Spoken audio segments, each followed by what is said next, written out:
반갑습니다. 인류대학 나온 사람들은 학교에 대한 프라이드가 굉장히 강하죠.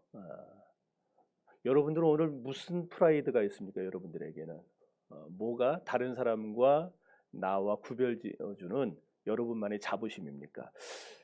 저에게도 있어요. 저는 뭐냐면 교회가 저의 프라이드입니다. 아멘을 하나도 안 하네요. 여러분들이 독산동에 교회가 있다 보니까 뭐 이럴 수도 있는데 아니 우리 교회만큼 좋은 교회가 없어요. 왜? 왜냐? 하나님의 말씀을 정도로 가르치고 또 신앙생활을 바르게 할 수 있도록 지도해 주는 교회이기 때문에 좋은 교회입니다.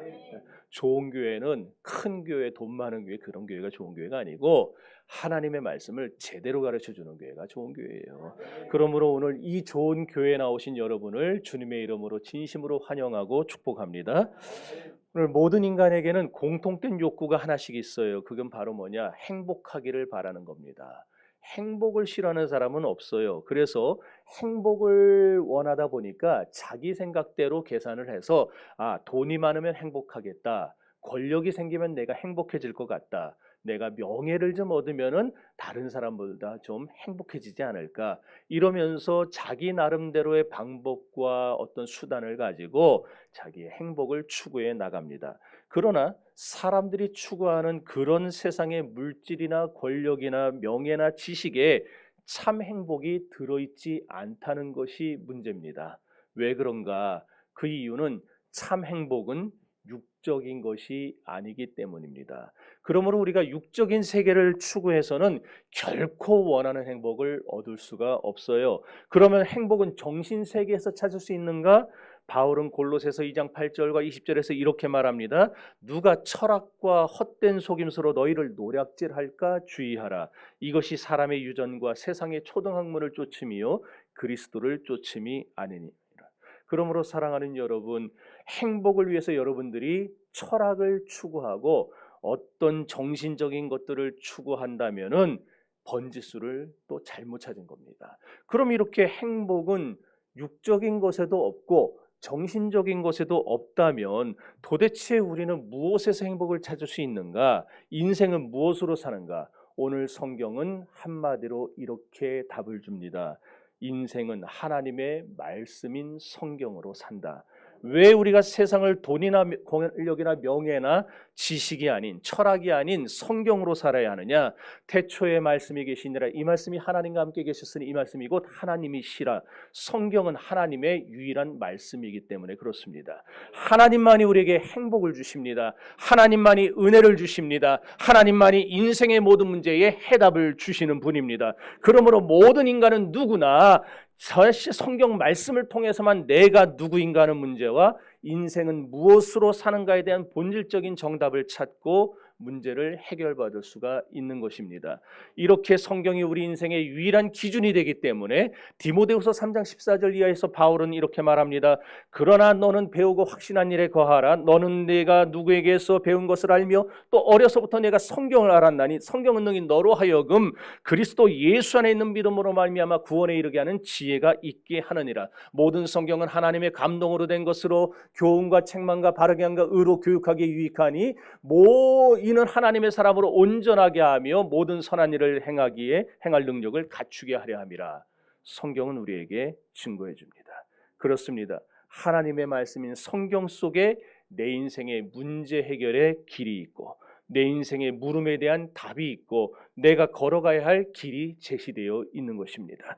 오늘 우리가 함께 은혜 받고자 하는 로마서에는 이신칭이 쉽게 말해서 믿음으로 구원을 받는다는 내용을 아주 강조하고 있습니다. 여러분, 인생이란 도대체 무엇입니까? 이 질문은 나는 과연 누구인가라는 말입니다. 그저 밥 먹고 일하고 결혼하고 자식 낳고 사는 것이 우리의 인생입니까? 그것은 인생의 전부가 아닙니다. 오늘 이 자리에 나오신 여러분들 중에 소시적에 나는 누구인가, 나는 과연 어디서 와서 어디로 가는가 한 번도 고민해보지 않은 분은 아마 한 분도 없을 거예요. 사람들은 스스로를 의롭다고 생각하는 경향이 있어요. 과연 여러분은 의로운 사람입니까? 여러분은 과연 의롭게 살려고 노력하고 있습니까? 성경의 대답을 들어보십시오. 바울 사도는 로마서 3장 9절과 12절에서 이렇게 분명히 대답합니다. 다 같이 읽어봅니다. 시작.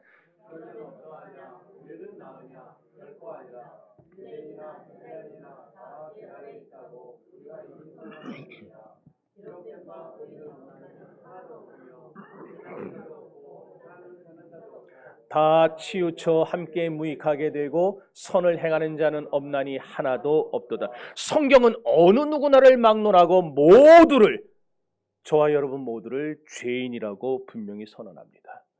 유대인이나 헬라인이나 남자나 여자나 노인이나 젊은이나 심지어 저나 여러분이나 누구나를 막론하고 이 세상에 살아가는 모든 사람은 다 죄인입니다. 오늘 우리가 읽은 성경에 죄 아래 있다고 말했는데, 죄 아래 있다는 말은 죄의 영향력을 받고 있다는 얘기고 죄의 지배를 받으며 살고 있다는 말입니다. 여기서 우리는 의문점이 하나 생기겠죠. 왜 선하다고 생각하고 살아온 내가 죄 아래 있을 수밖에 없는가? 왜 나는 죄인으로 살 수밖에 없는가 하는 겁니다. 이에 대해서 바울은 로마서 5장 12절에서 분명히 말합니다. 이러므로 한 사람으로 말미암아 죄가 세상에 들어오고 죄로 말미암아 사망이 왔나니 이와 같이 모든 사람이 죄를 지었으므로 사망이 모든 사람에게 이르렀느니라. 그렇다면 한 사람으로 말미암아 죄가 세상에 들어왔다는 말은 뭐고 모든 사람이 죄를 지었다는 말은 무엇입니까? 이것은 인류의 조상인 아담의 죄 때문에 모든 인류가 함께 죄인이 된 것을 의미합니다. 그럼 여기서 또 하나 질문이 나옵니다. 선악과를 따먹은 놈은 아담인데 그게 왜 나에게 영향을 미쳐서 나 역시 죄인이 되었는가 하는 문제입니다. 하나님은 세상을 말씀으로 창조하실 때에 아담을 오고 오는 모든 인류의 대표자로 세우셨어요. 그리고 나서 하나님은 아담과 대표자로서 약속을 하나 맺습니다. 그것을 우리는 언약이라 불러요. 그 약속, 언약의 내용이 뭐냐? 창세기 2장 17절을 보면 동산 중앙에 선악을 알게 하는 나무의 열매는 내가 먹지 말라. 먹으면 정령 죽으리라 했어요. 그러나 하나님은 그 나무 실과 외에는 모든 것을 아담에게 허락해 주셨습니다. 내가 임의로 먹을 수도 있고 내가 무엇을 하든지 그건 다 가능하다. 그러나 이 나무의 열매만은 먹지 말아라. 이것이 하나님과 아담이 맺은 약속이었어요.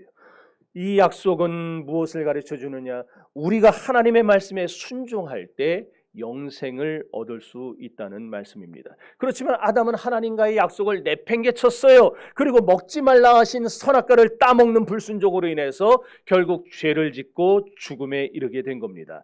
아담이 지은 이 불순종의 죄는 곧 인류를 대표한 대표자의 죄였기 때문에 모든 인류가 선악과는 구경도 못 해봤지만 태어날 때부터 저와 여러분은 죄 가운데서 태어날 수밖에 없었던 겁니다. 그리고 우리는 그렇게 죄 가운데 태어나서 자연스럽게 죄를 짓고 살다가 죄 가운데 죽게 되는 겁니다. 우리나라 축구대표 선수단이 일본과 경기에서 이기면 우리가 이겼다 그래요. 그러잖아요. 우리나라가 이겼다 그럽니다. 왜 그럽니까?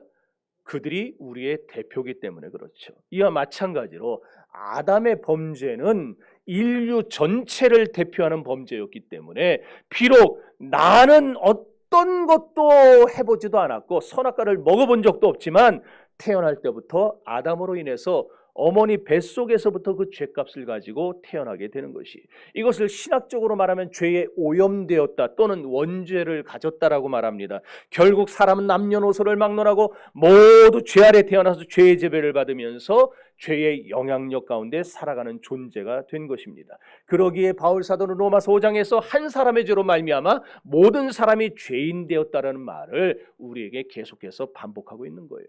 그렇다면 이 죄는 도대체 어디서부터 누구로부터 오는 것인가? 로마서 8장 7절에 말합니다. 그러나 죄가 기회를 타서 계명으로 말미암아 내 속에서 온갖 탐심을 이루었나니 이는 율법이 없으면 죄가 죽은 것임이라. 11절에 가면 또 말합니다. 죄가 기회를 타서 계명으로 말미암아 나를 속이고 그것으로 나를 죽였느니라. 따라합시다. 죄가 기회를 타서. 여기서 죄라는 말은요, 우리가 짓는 그 죄 하나하나 항목 자체를 말하는 게 아니에요. 여기서 말하는 죄는 뭐냐? 우리로 하여금 죄를 짓게 만들었던 죄의 원인 제공자를 가리킵니다. 그렇다면 다시 말해서 아담과 하와에게 선악과를 따먹도록 유혹했던 원수 사탄마귀를 가리키는 거겠죠. 원수 마귀가 뱀을 통해서 하와를 유혹하고 하와를 통해 아담을 쓰러뜨렸던 것처럼 오늘도 마귀는 죄성을 가지고 태어난 우리 속에 들어와서 각양죄를 짓도록 유혹을 합니다. 이게 바로 죄가 기회를 타서라는 말의 의미입니다. 지금도 사탄은 우리 속에 들어와 죄를 짓게 만들려고 기회를 엿보고 있어요. 그러다가 마침내 기회만 딱 되면은, 예를 들어서 여러분 장롱이 습하면 어떻게 됩니까? 곰팡이 쓸죠. 이처럼 이 죄가, 마귀가 우리 안에서 기회를 보다가 우리의 죄성이 방만해지고 방종한 환경을 만나게 될 때에 이게 서로 결합하면서 우리로 하여금 죄를 짓게 만드는 거예요. 이렇게 죄는 내 속에서 온갖 탐심을 이루어갑니다. 다시 말해서 물질에 대한 탐심, 이성에 대한 탐심, 권력에 대한 탐심, 명예에 대한 탐심, 이런 탐심을 이루어가요. 그런데 더 큰 문제는 이 탐심이 나를 자꾸 죄 아래 넘겨주는 거예요. 이걸 성경 죄에 팔렸다라고 했어요. 죄 아래 팔렸다는 말은 마귀의 노예가 되어서 죄 속에 살아가게 됐다는 말입니다. 그래서 바울은 로마서 6장 17절에서 너희가 본래 죄의 종이더니 그런 거예요. 로마 시대에는 시장에 가서 돈 주고 노예를 삽니다. 그럼 노예는 그 순간부터 자기의 모든 것, 심지어 목숨까지도 더 이상 자기 거라 주장을 하지 못하고 그때부터 그 사람의 목숨은 주인의 것이 되는 것이죠.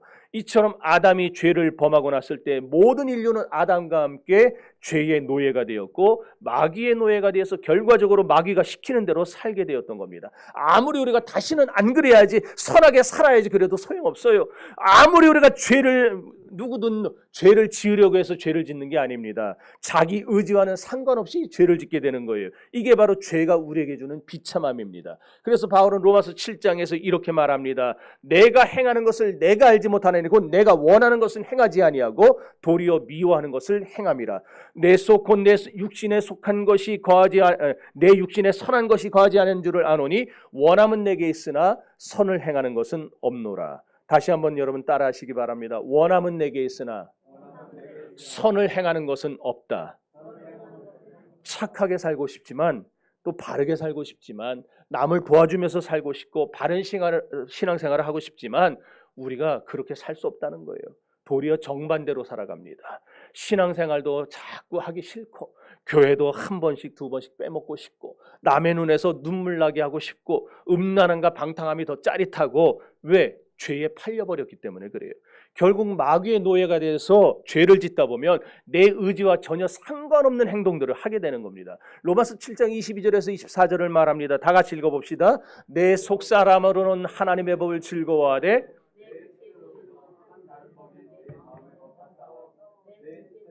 죄의 법으로 오호라 나는 곤고한 사람이로다. 이 사망의 몸에서 누가 나를 건져내랴.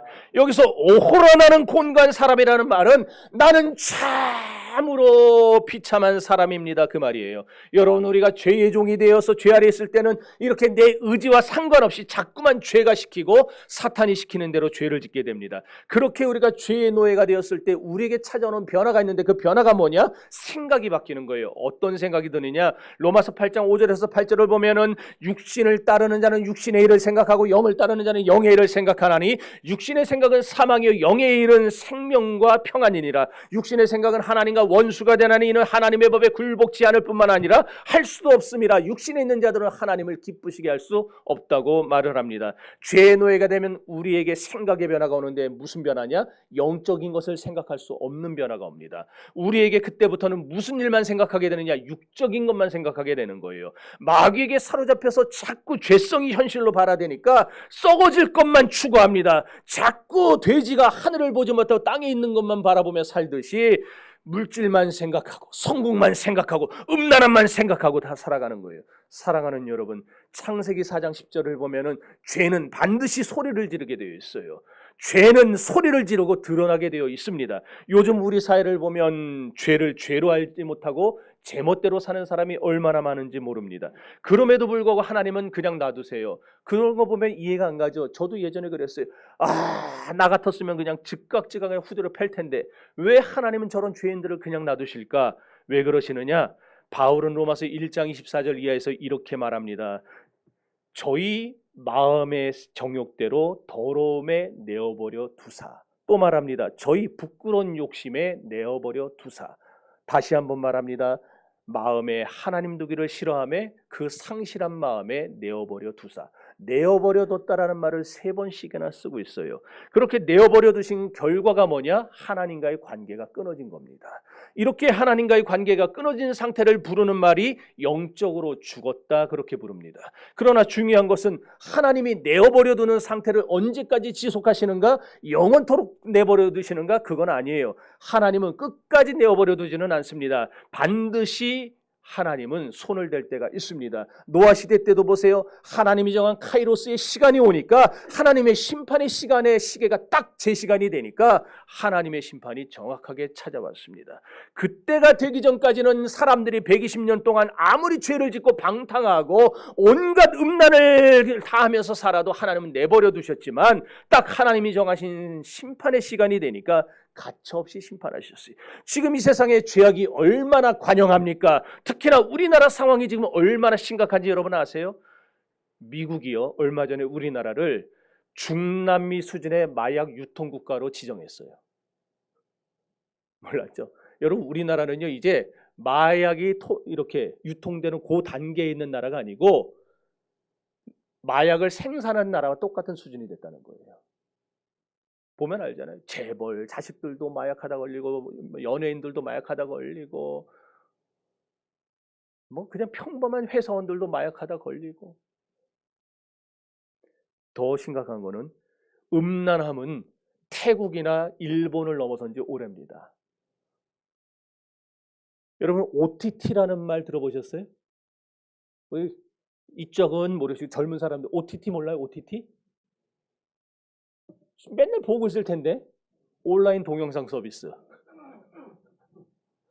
넷플릭스는 아세요? 아는 분이 이쪽은 좀 있네.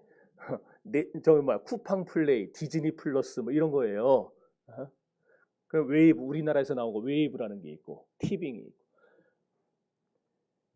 이 OTT에서 요즘 제일 핫한 거, 가장 인기가 많은 프로그램이 뭔지 아세요 혹시? 연애 프로그램이에요. 나는 솔로, 돌싱글즈. 이런 거 하니까 아시네. 봤다는 얘기예요 이게 지금. 환승연애. 연애도 사람 바꿔가면서 이게 지금 최고 인기래요. 근데 이번에 웨이브에서 잠만 자는 사이라는 프로그램을 새로 만들었어요. 잠만 자는 사이. 그러면서 내세운 게 자만추입니다. 자만추가 뭔지 아세요? 그거는 옛날 얘기예요. 저쪽에서 다 나왔어요. 자보고 만남 추구. 생전 처음 보는 남녀가 만나서 방송에서 함께 자고 그러고 내가 이 사람하고 연애를 할 거냐 말 거냐를 결정하는 프로그램이에요. 그게 12세 관람가가 됐어요. 그랬다가 지금 막 들고 일어나니까 15세 관람가가 됐어요. 여기서 우리가 안 된다 그래봐야 소용없어요. 방송심의통신위원회에다가 항의를 해야지. 이게 지금 우리나라의 현실이에요. 여기까지 왔어요. 하나님은요, 택한 백성이 죄 속에 죽어가는 걸 원치 않습니다. 그래서 처방을 하나 주신 게 있는데 그 처방이 바로 뭐냐?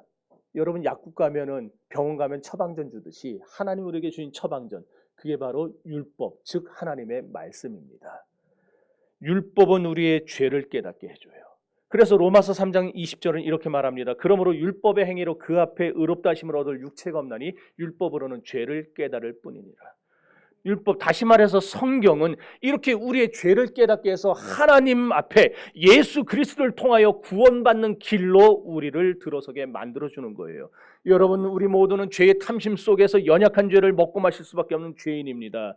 그러니 자기 자신을 너무 대단하게 여기지 마세요. 아무리 인물이 좋고 아무리 능력이 좋아도 우리는 다 죄인에 불과합니다.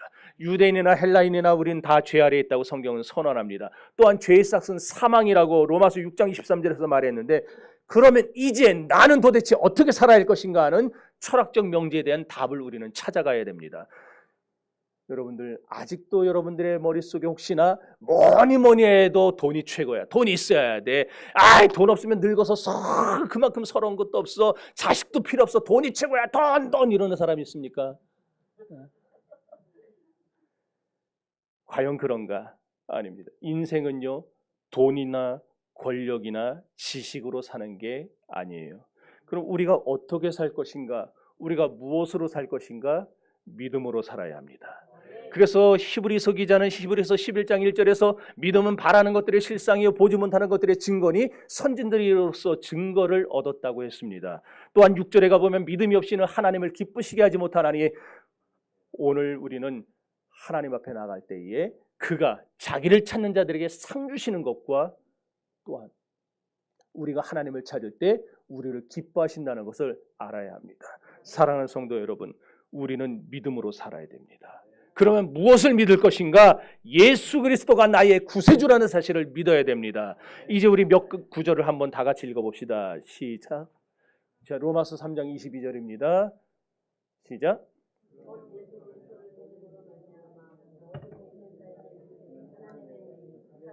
24절.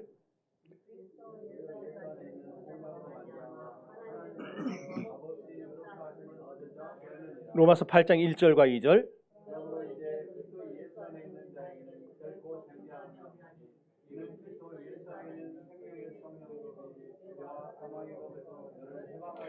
여기서 말하는 구속이라는 말은 값을 주고 샀다는 얘기예요. 하나님께서 자신의 아들 예수 그리스도를 십자가에 대신 매달려 못 박아 죽게 하시고 그 핏값을 주고 여기 있는 저와 여러분을 산 거예요. 죄에서 샀어요. 그래서 죄에서 해방시켜 주셨어요. 그런데 문제는 뭐냐? 이런 구원의 역사가 모든 인류에게 전부 다 미치는 건 아니라는 거예요. 어떤 분들은 예수님께서 세상 모든 인류를 구원하러 오셨다고 생각하는데 착각입니다. 여러분이 잘 아시는 요한복음 3장 16절에서 예수님이 뭐라고 했습니까? 하나님이 세상을 이처럼 사랑하사 독생자를 주셨으니 이는 저를 믿는 자마다 멸망치 않고 영생을 얻게 하려 하심이라 그랬어요. 여기 분명히 뭐라고 했습니까? 모든 사람이 구원받는 게 아니에요. 예수를 믿는 사람이 구원을 받는 것입니다. 그런데 문제는 이 믿음이 아무에게나 들어가느냐? 그렇지 않아요. 로마서 8장 29절과 30절 보면 하나님이 미리 하신 자들을 또한 그 아들의 형상을 본받게 하기 위하여, 다 같이 읽어봅시다. 미리 정하셨으니 이는 그로 많은 형제 중에서 맏아들이 되게 하려 하심이니라. 또 미리 정하신 그들을 또한 부르시고 부르신 그들을 또한 의롭다 하시고 의롭다 하신 그들을 또한 영화롭게 하셨느니라. 따라합시다. 미리 하신 자들을 미리 정하시고 미리 정하신 자들을 부르시고, 다시 따라합시다. 부르신 자들을 의로운 백성이라 칭해 주시고 의로운 백성 삼으신 그 사람을 영화롭게 하셨느니라. 조금 길어지면 못 따라하는구만요. 이 말은 뭐냐? 하나님이 세상을 창조하기 전에는 아무것도 없는 영원의 세계에서 하나님은 우리가 여기 오신 여러분들이 세상에 언제 태어날 것까지 다 알고 계셨어요. 그리고 그렇게 세상에 태어날 사람 중에서 하나님이 이렇게 뽑으신 겁니다. 구원받을 사람을 뽑으셨어요. 그리고 때가 되니까, 하나님이 예정한 때가 되니까 이렇게 뽑으신 사람들이 그 때에 교회로 나와 구원받게 하셨다, 이 말이에요. 그리고는 그렇게 교회 나와 구원의 자리에 나온 사람을 하나님이 뭐라 부르시느냐? 의의 백성이라 불러주시고, 이렇게 하나님이 그 사람과 평생 동행하시다가 영광의 천국으로 우리를 데려가신다. 이게 지금 우리가 읽은 로마서 8장 29절과 30절의 말씀입니다. 이것을 다시 한번 강조한 말씀이 에베소서 1장 4절과 7절이에요. 다시 읽어봅시다. 시작.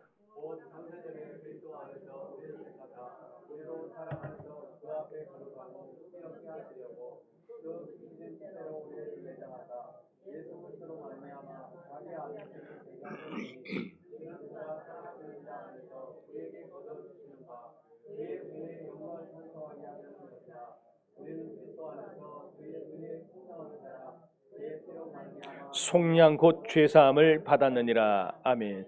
그래서 오늘 오신 여러분이 얼마나 귀한지를 몰라요. 여러분은 하나님의 구원의 예정 속에 들어있는 사람들이에요. 저와 여러분은 그래서 여기 보면은 이 표현대로 하면 하나님의 양자, 아들들이 되었어요. 여기 아들이라니까 다른 건 없냐 그게 아니라 아들이란 말은 아까 얘기한 대표성을 가진 거예요. 그냥 우리 다를 말하는 거예요. 남자 여자 상관없이 하나님의 자녀가 되게 했다. 로마서 8장 15절 보면 너희는 다시 무소하는 종의 영을 받지 아니하고 양자의 영을 받았으므로 우리가 아빠 아버지라고 부르짖느니라 그랬어요. 독생자 예수 그리스도께서 저와 여러분을 대신에 피 흘려 죽어주심으로 하나님은 그 아들의 피를 보시고 우리를 아들로 딸로 받아들여 주신 겁니다. 이렇게 구원받은 우리에게 하나님이 주시는 선물이 하나 있어요. 이와 같이 성령도 우리의 연약함을 도우시나니 우리는 마땅히 기도할 바를 알지 못하나 오직 성령이 말할 수 없는 탄식으로 우리를 위하여 친히 간구하시느니라. 우리에게 주신 선물이 뭐냐? 바로 성령 하나님을 우리에게 보내주신 겁니다. 그래서 성령 하나님이 우리에게 찾아오실 때 나타나는 현상이 두 가지가 있습니다. 첫째는 기도의 변화가 나타나요. 하나님을 아버지라고 부르게 되어 있습니다. 예수님도 하나님을 뭐라 불렀느냐? 내 아버지께서 나를 보내셨다 그랬어요. 두 번째로 우리에게 나타나는 변화는 성령님이 우리를 도와주십니다. 약한 우리를 도와서 내가 할 수 없는 일들을 하나님이 해주시고 내 앞에 닫혀진 문들을 하나님이 활짝 열어주시는 거예요. 이렇게 성령이 우리와 함께 하시는 것을 로마서 6장 14절은 뭐라고 표현했느냐? 우리가 은혜 아래 있다라고 표현했습니다. 여러분 오늘 여기 이 자리에 처음 나오신 분들이든지 아니면 오랜만에 나오신 분들이든지 할 것 없이 오늘 여러분들이 여러분을 초청하신 하나님의 구원의 사랑을 깨달으시고 여러분과 함께하고자 원하시는 성령님을 마음에 받아들이시고 여러분들이 오늘 이 자리에서 변화받아 하나님의 은혜 아래 거하게 되는 놀라운 역사가 있기를 주의 이름으로 축원합니다. 저를 따라합시다. 하나님은 세상을 창조하기 전에 구원의 백성을 미리 아시고 구원의 백성으로 정해놓으시고 그 사람이 세상에 태어난 후 구원받을 때가 되면 교회 나와 구원의 자리로 나오게 하시고 의의 백성이라 칭해 주시고 천국 가서 영생의 나라에서 살 권리를 주시는데 예수 그리스도의 십자가 보혈로 구원한 백성들에게는 천국 갈 때까지 평생 동안 성령님을 보내서 함께 해주심으로 아버지라 부르게 하시고 도와주심으로 은혜 아래 살게 한다. 이게 오늘 설교의 전부입니다. 그러면 여러분 그럴 거예요. 아니 이렇게 간단한 걸 왜 이렇게 길게 했습니까? 네. 여러분 이렇게 우리가 구원의 백성이 은혜 아래 살아가다 보면 예배가 달라지게 돼요. 죽은 예배가 산 예배로 바뀌게 됩니다. 그래서 로마서 12장 1절에 보면 너희를 권하노니 너희 몸을 하나님이 기뻐하신 거룩한 산제사로 드리라 그랬어요. 이것이 너희의 드릴 영적 예배니라. 사랑하는 여러분, 예수님은 오늘 이 자리에 오신 여러분을 사랑하십니다. 그 사랑은 자기를 내어주는 사랑입니다. 자기 목숨을 대속물로 내어주는 사랑입니다. 여러분을 구원하러 십자가 지신 예수 그리스도를 믿으시기를 바랍니다. 예수 믿으면 구원받습니다. 예수 믿으면 하늘에 속한 모든 축복들이 여러분의 것이 됩니다. 예수 그리스도의 말로 오늘 우리가 붙들어야 될 유일한 길이요 유일한 진리요 유일한 생명입니다. 그래서 오늘 저희가 여러분을 초청한 것입니다. 여러분이 예수 그리스도를 믿어 인생의 길을 찾고 행복하게 살아가시기를 바라기 때문입니다. 예수 안에서 결단하시고 새 생명을 얻는 여러분이 되시기를 주님의 이름으로 축원합니다. 다 같이 이 시간에 우리 다 같이 기도합시다. 이 시간 기도하시